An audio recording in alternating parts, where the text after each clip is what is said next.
What would you do if you suddenly became outrageously wealthy one day? Maybe buy a fleet of sports cars, build a big mansion. You could do something a bit more off-putting, like buy a football team, become a landlord. What about paying an old guy to dress like a druid and live at a small hut at the bottom of your garden?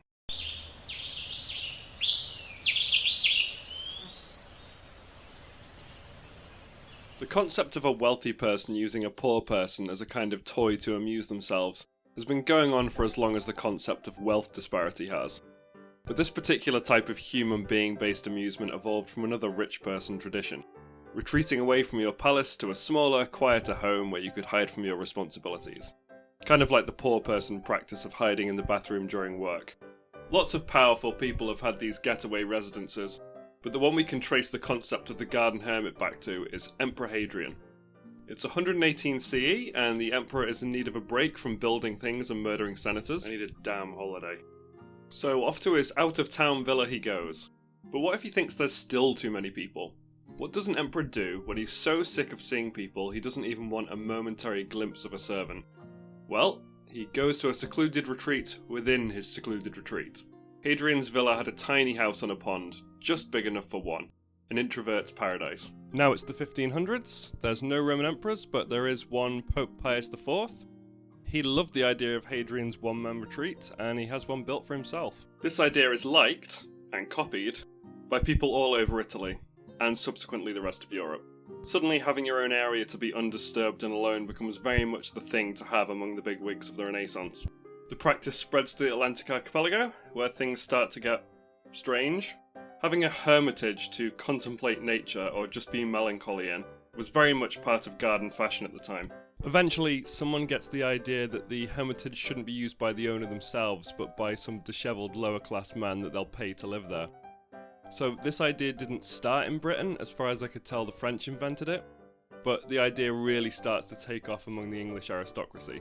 Having an old guy at the bottom of the garden was seen by some as giving legitimacy to their status as a landowner, but more importantly, the hermit could be used as an exhibit for visitors to gawk at. Some of them would also give out life advice to people. Christ knows what that advice consisted of. These individuals would come to be known as ornamental hermits, and their employers really lent into the ornamental part. The hermits were told to look the part of a crazy old recluse living away from comfortable society. They would go unwashed for long stretches of time, forego shoes, let their hair and nails grow out, and of course they would grow a great big bushy beard. But what would you do if your ornamental hermit is otherwise indisposed, but you have some guests that need entertaining? Some landowners opted to stick a stuffed dummy in the hermitage when the genuine article wasn't present. In fact, if you didn't want to pay for a hermit at all, you could just leave a bunch of hermit paraphernalia around the room as a hint that there very well might be a recluse hanging around the outskirts of the estate. Ah, and here's the hermitage. Home to my very own hermit. He's also a druid, you know. He has a stick and everything. Really? I only see a few dusty books and a skull. You aren't one of those cheap twats who just pretends to have a hermit, are you? Not at all. Look in the corner there. Look at that pile of he's gone and done. That's genuine 100% free-range hermit. By the early 1800s, garden hermits had fallen out of favour, in part due to the concerns of abolitionists, who pointed out the exploitative nature of the whole thing.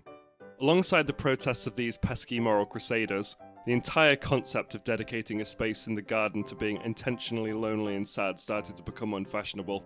There wouldn't be another space in Britain dedicated specifically to being depressed until the opening of Butlin's holiday camp in Skegness over a century later.